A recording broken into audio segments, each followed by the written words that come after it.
opposed to Jim Watson?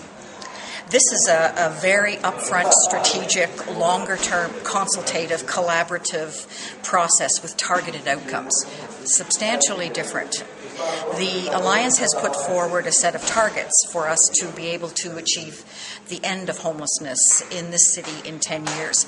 And one of them is 1,000 new units becoming available per year for the next 10 years. Now, so we're well on the way to being able to meet that kind of a goal. We envision a city where there's never no homelessness. We see maybe in 10 years there'd be 2,000 people who, because of fire or loss of job, would be housed in the emergency shelter system. And they'd be housed for a shorter period of time. So instead of the 64 days, 2 months, they'd be rehoused again within 30 days. And the wait list would go down from 10,500 to approximately 4,000. So a reasonable number. In order to do that, we have to acquire 1,000 new units a year. So the rent subs even are a great step in that direction. And fixing up and maintaining the investments that the city has also enhances housing stability, which is another issue.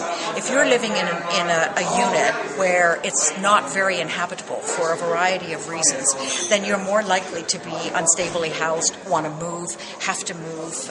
It's unsafe, it's unhealthy.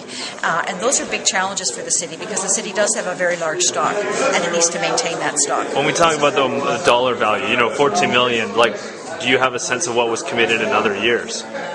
Yes, and it was nothing like 14 million. There was 1 million committed through the supports and social housing for the previous year.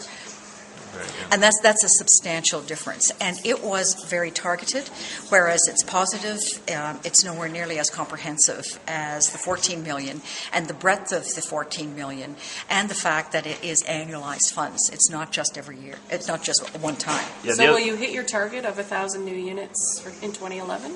We're striving to. I think we will. You think it's realistic? I do, yes. But does that include a component that's going to be needed from the province and the federal government? No, that's the beauty of this particular approach. And as Mayor Watson said, whether it's matched by the province or not, the commitment at the municipal level will get the ball going. And it's easier to build on top of a committed community with a collaborative structure than it is to simply do one-off with the provincial government. So this will really enhance that. This is a good week for the Alliance. Great week for the Alliance. Thank you.